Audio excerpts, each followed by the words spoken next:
Hey, I'm Kevin Paffrath. I go by Meet Kevin online, and I'm running for governor to replace Gavin Newsom. My policies are aimed at solving the primary issues we have in the state of California, which I don't believe are Republican or Democratic at heart.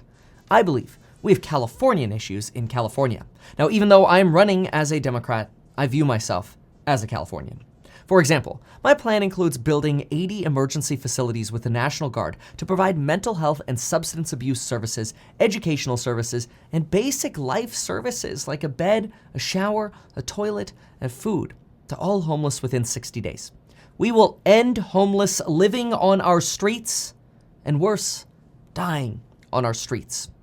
More homeless die on our streets every year than people in California die to gun violence. And we have a gun violence epidemic.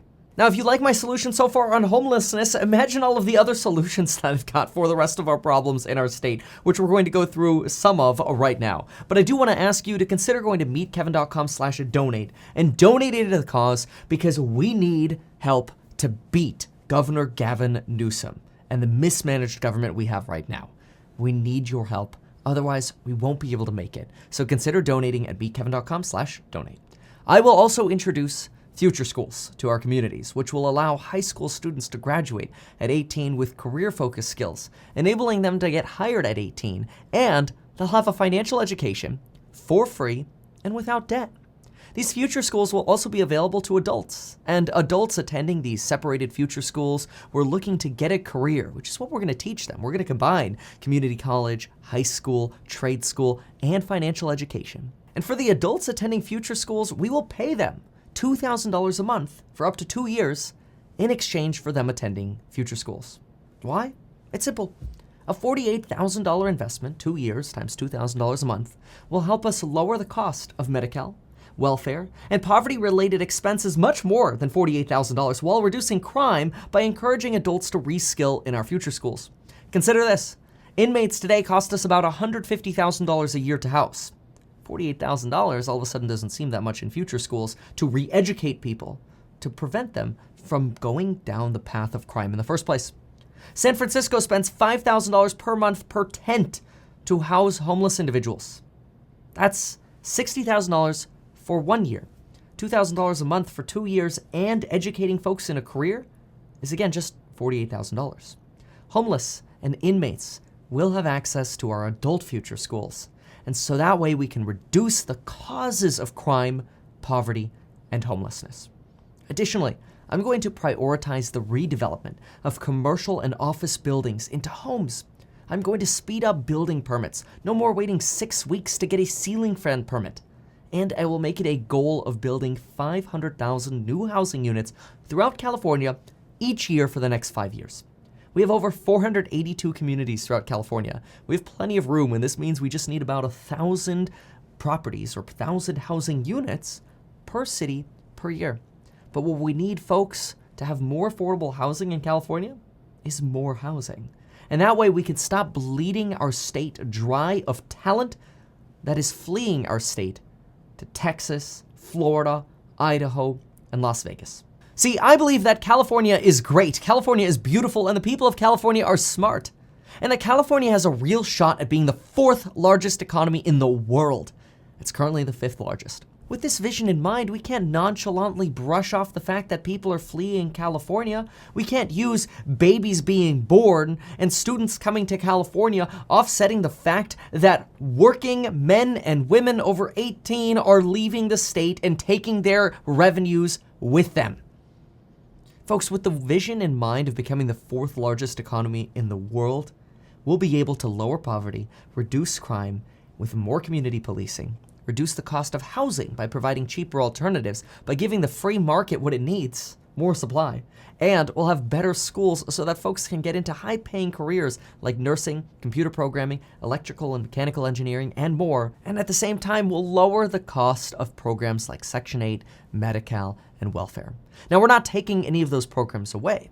The argument is that we should focus on giving folks the opportunity to gain dignity, to get dignity back, build their knowledge with a career, and get fully educated to where they don't need to be on these programs through their choice because they're making more money. And folks, We can't keep teaching our students chemistry in high school and expecting them to build those careers, or expecting them to know how to build wealth at 18 without a financial education. It doesn't make sense. That ends with me. I am running to be a common sense governor to stop wasting money.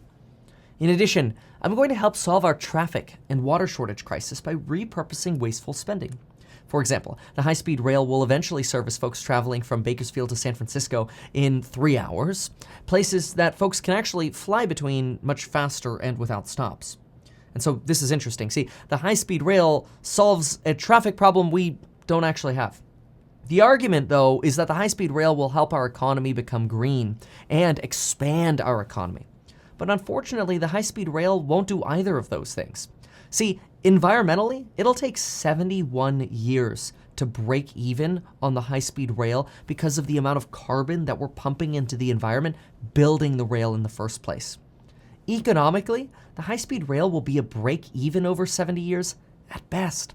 So instead of spending $100 billion on wasteful projects, think about what we could do immediately, not over the next 71 years. With just $5.2 billion, or 5.2% of what we're slated to spend on the high-speed rail, we could end our water crisis. We could build one aqueduct between Los Angeles and Boston, buy cheaper and cleaner water, and support our San Joaquin Valley farmers by stopping the fact that we are bleeding them dry of water to send water to Los Angeles. We could end the water crisis.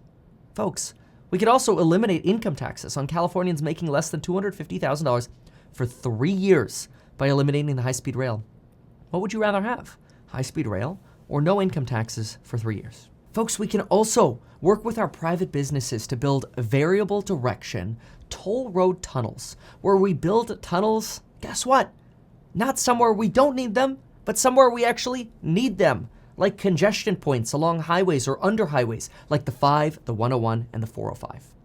That way, we're building additional roads where we need them. And since they'll be optional and variable direction toll roads, they'll always flow with the main direction of traffic, and no one will be forced to use them because they'll be under existing freeways.